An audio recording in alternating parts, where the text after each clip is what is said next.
Okay, quick question for you. Who was the genius that looked at crochet and said, yeah, let's make a tiny square and then just keep making more and more until it becomes a blanket? Because I need names, receipts, and a dramatic origin story. But here's the twist. There is no single inventor of the granny square. And today, we're going to talk about what we actually do know, where it shows up in history, why it exists, and how it became one of the most iconic crochet building blocks ever.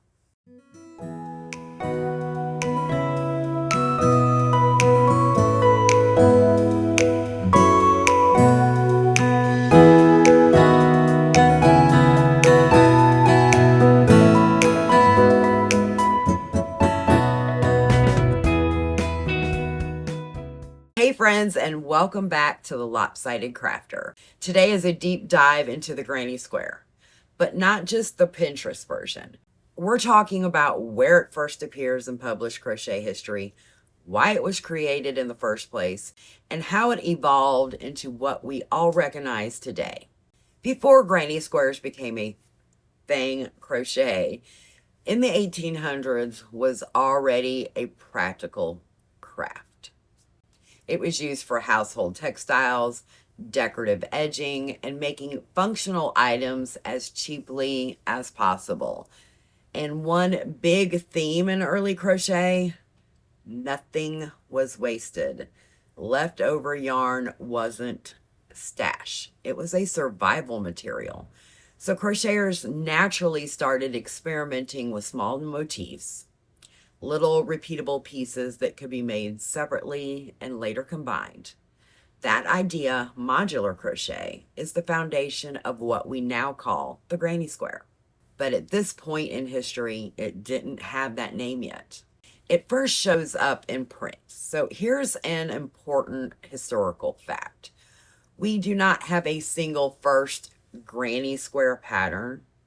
What we do have are early published crochet instructions from the late 19th century onward, especially in British needlework magazines, American domestic craft publications, crochet instruction books from the late 1800s and early 1900s.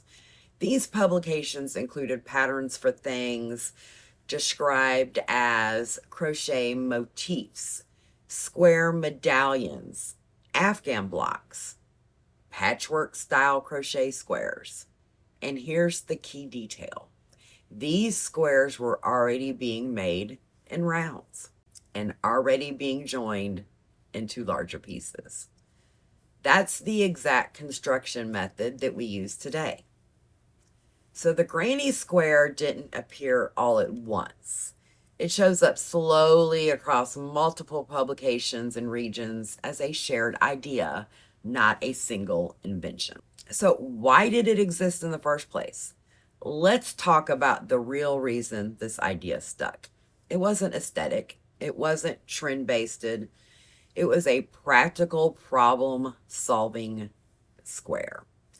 Early crocheters needed a way to use leftover yarn. Small amounts of yarn from projects weren't wasted. They were repurposed. Working in small time chunks. Not everyone had hours to sit and complete a large project at once. Build large items without consistent materials. Squares could be made of different times, of different yarns, and still come together. So modular crochet, like square motifs, solved all three of these problems at once. That's why it spread. Not because someone invented the square, but because it worked. So how did it get that name? The name granny square is actually much newer than the technique itself. It became widely used in the mid to late 20th century, especially during the crochet revival era. At that point, older motif patterns were being reprinted, crocheters were rediscovering modular projects, and Afghans made from squares became extremely popular in homecraft. The term granny square became a casual name for a square motif worked in rounds and joined with others. It's a nickname, not necessarily an original historic term. So the timeline looks like this. 1800s, the motifs appeared in print. The early 1900s, the square Afghan construction becomes common.